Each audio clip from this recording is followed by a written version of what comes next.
हमने इससे पहले अपने इम्पोर्टेंट 50 क्वेश्चन देख लिए थे ओशियनोग्राफी के। अब हम बिना टाइम वेस्ट करे फटाफट से आगे रिवाइज करते हैं। ये देखो, सबसे पहले तो फर्स्ट, डोल्फिन चैलेंजर रीफ कहाँ पर है? ये हो जाएगा मध्य अटलांटिक महासागर में। मूंगा का विकास देखा जा सकता है पूर्वी ऑस्ट्रेलिया के तट पर। सागरीय लवणता के संदर्भ में असंगत कथन है। तो देखो, ये तो सही है। सागर की हिमांक लवणता पर आधारित होती है। सागरों की लवणता 33 से 37 के बीच होती है और वाष्पीकरण से ये इफेक्ट होते हैं। ये गलत है। जो अपना सोडियम क्लोराइड होता है ना, वो सबसे ज्यादा होता है, मैग्नीशियम उससे कम होता है। तो हमारा डी ऑप्शन हो जाएगा। उल्टा कर दिया इन्होंने, इसका इसमें घुमा दिया।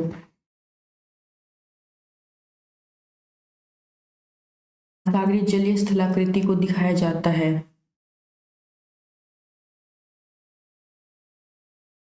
हाइपोसोग्राफिक कर्व से।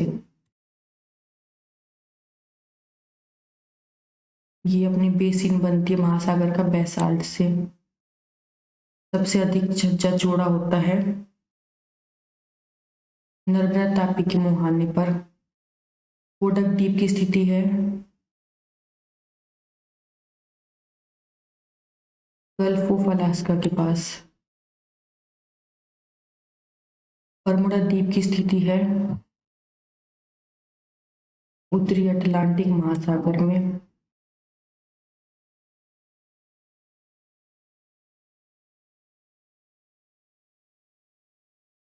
एक ऐसा पंख जिसकी सिलिका की मात्रा अधिक है, चूने की कम है, जल में घुलने तथा ठंडे गर्म दोनों प्रकार के सागरों में ये मिलेगा हमें। ये हो जाएगा रेड ऊंच।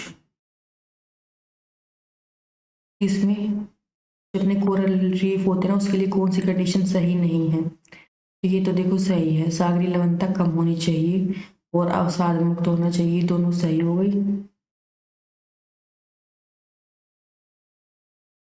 ये क्या कह रहे हैं, तरंगी और धाराएं लाभप्रद होती है, ये गलत है। ये सही है। हमें ना इसके लिए बेस की जरूरत होती है जिसके ऊपर सारे सारे वो कोरल रीफ डेवलप होते हैं।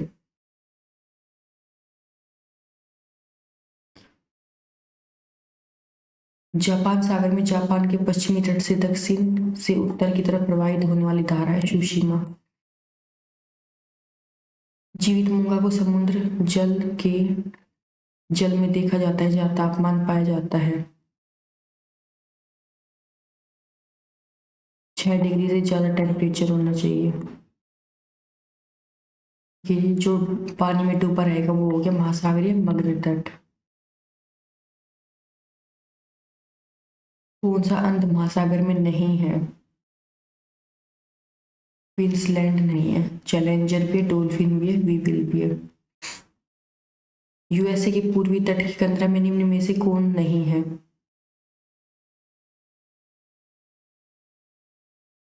कोलंबिया की नियन। आकोष्टक धारा में निम्न में से होता है कमचटका के तट को। महासागर की सतही धाराओं की उत्पत्ति का प्रमुख कारण है पूर्वी हिंद महासागर में। यह कह रहा है सुरना गर्त किस महासागर में स्थित है? पूर्वी हिंद महासागर में। चैलेंजर और डॉल्फिन कटक की क्रमबद्धता को जोड़ता है रोमनास ट्रेंच। पेलोजिक मछली पाई जाती है जल सतह पर। आर्किपेलागो होता है द्वीपों का समूह।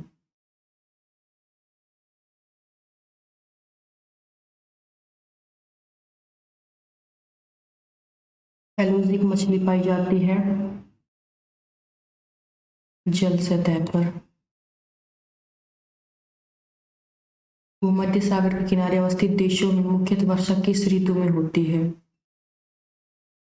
सर्दी में। अपने जो इंडिया में सर्दी में बारिश होती है ना, वो भी क्या होता है, मेडिटेरियन से आती है, ठीक है, हवाई उसकी वजह से होती है। जिब्राल्टर से कौन सी प्राकृतिक विशेषता जुड़ी हुई है? स्ट्रेट। पोलर प्रायद्वीप की स्थिति है रूस में।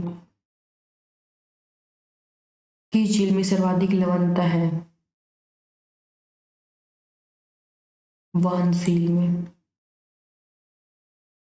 महासागरीय जल में सबसे अधिक मात्रा में पाए जाने वाला लवण कौन सा है?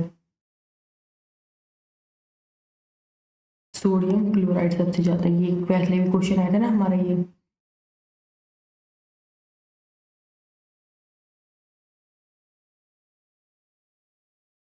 सर्वाधिक लवणता का औसत है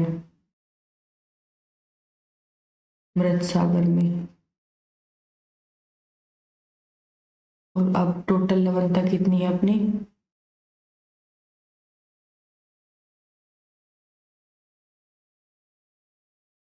35%।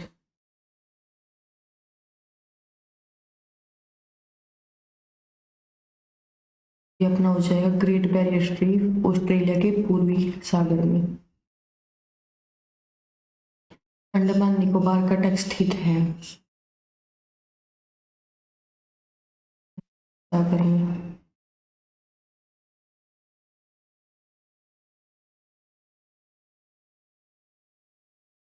50.99 करोड़ वर्ग मील होता है अपने संपूर्ण ग्लोब का क्षेत्रफल। शीर्ष स्थल सिद्धांत के प्रतिपादक है जॉन मरे।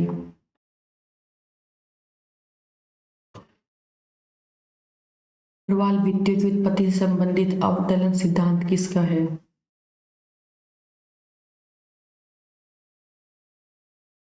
यह है डार्विन का। महासागर तल के आधार पर निम्नलिखित चार भाग है, सर्वाधिक तल किसके द्वारा छिपा हुआ है?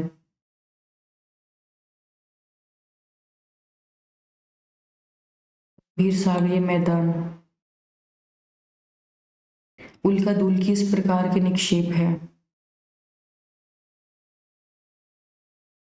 अकार्बनिक। चूना प्रधान पंख है ग्लोबिसिरिना। सिलिका प्रधान ऊर्ज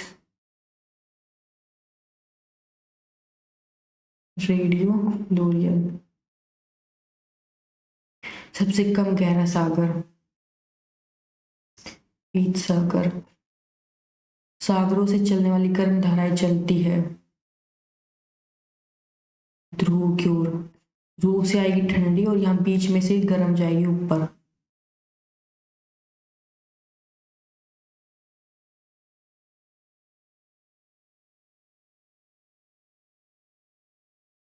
महासागर मरुभूमि के नाम से जाना जाता है प्रशांत महासागर। जैगो सेंट पाल कटक कहाँ स्थित है?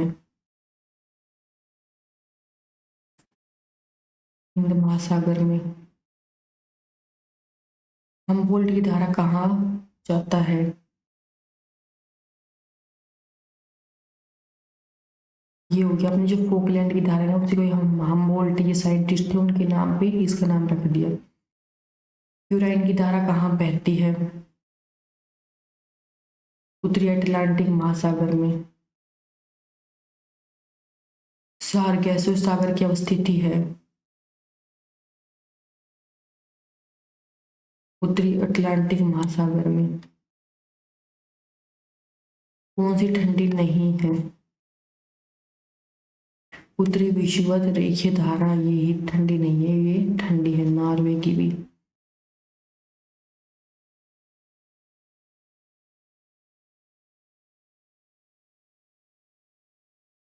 गंभीर सागरीय निक्षेपों में सबसे अधिक क्षेत्र में कौन सा निक्षेप पाया जाता है?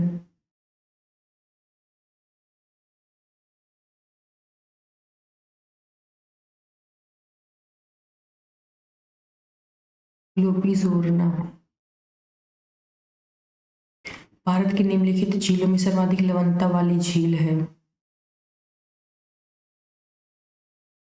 सांभर झील। कौन सी धारा हिंद महासागर की है? अवलास। अप्रगामी तरंग सिद्धांत किसका है?